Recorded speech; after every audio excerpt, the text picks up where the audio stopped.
evening, teacher and everyone. Today I would like to introduce myself. My name is Dongta. You can call me La. I was born and grew up in Bogel, a northern province of Laos. But I moved to Vientiane 30 years ago. I live in Vientiane for good now. I still live with my family and I am not married. Yes. As for my education, I graduated with a bachelor's degree in computer science from the National University of Laos.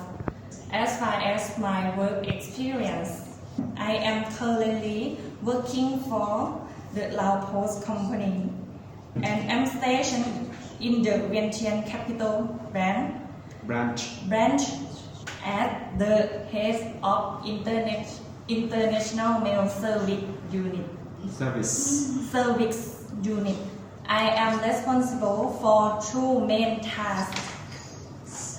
First, providing technical assistance for customer service officer.